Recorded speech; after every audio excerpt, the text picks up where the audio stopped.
Internal documents show that after this company positively, absolutely knew that they had a medication that was infected with the AIDS virus, they took the product off the market in the U.S. and then they dumped it in France, Europe, Asia, and Latin America.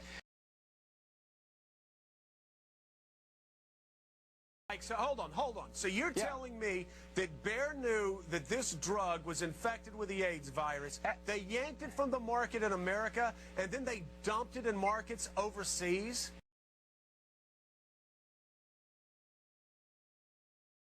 It's worse than that. The U.S. government allowed it to happen. The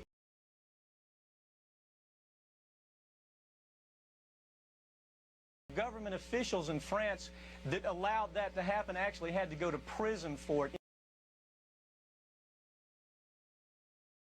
What, you're telling me that these people that dumped this AIDS-tainted blood in foreign countries, who killed children, have not been taken to task in the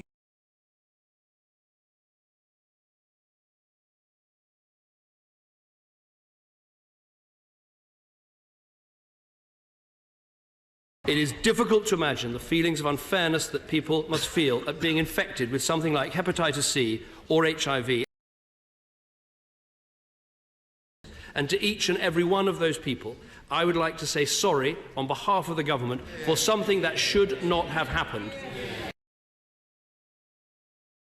No amount of money can ever fully make up for what did happen.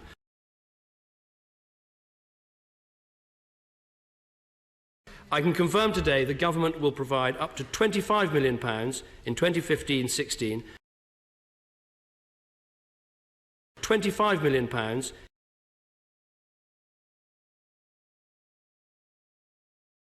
I know that many members on all sides of this House have raised the question of infected blood. I've spoken about how constituents have been to my surgeries.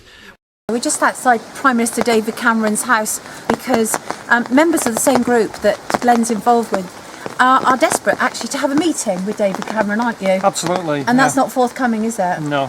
One of our members of our team, he's a constituent of David Cameron, and he did try to arrange a meeting with him, and he flatly refused.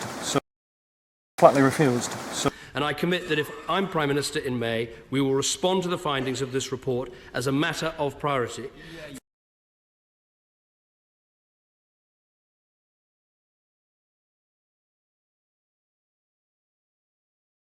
We now come to the statement on the infected blood, reform of financial and other support. I now call the Parliamentary Under-Secretary of State, Jane Ellison.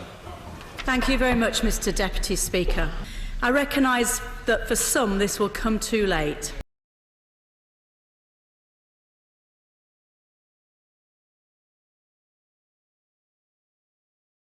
I can't write the pain and distress of 30 years, and the truth is that no amount of money could ever make up for the impact this tragedy has had on people's lives.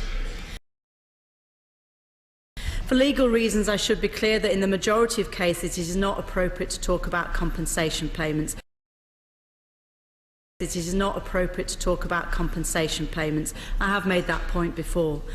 But, Mr Deputy Speaker, I would like to echo what has been said before in this House and say sorry on behalf of the Government to every person affected by this tragedy.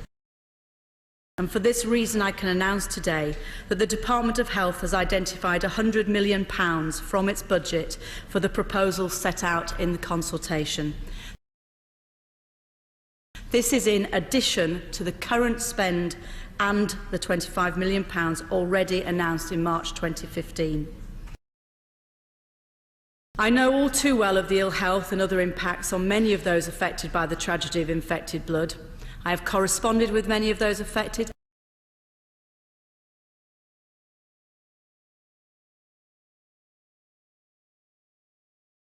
Mr Deputy Speaker, the consultation is now open, and it is my hope that all those affected by this tragedy will respond.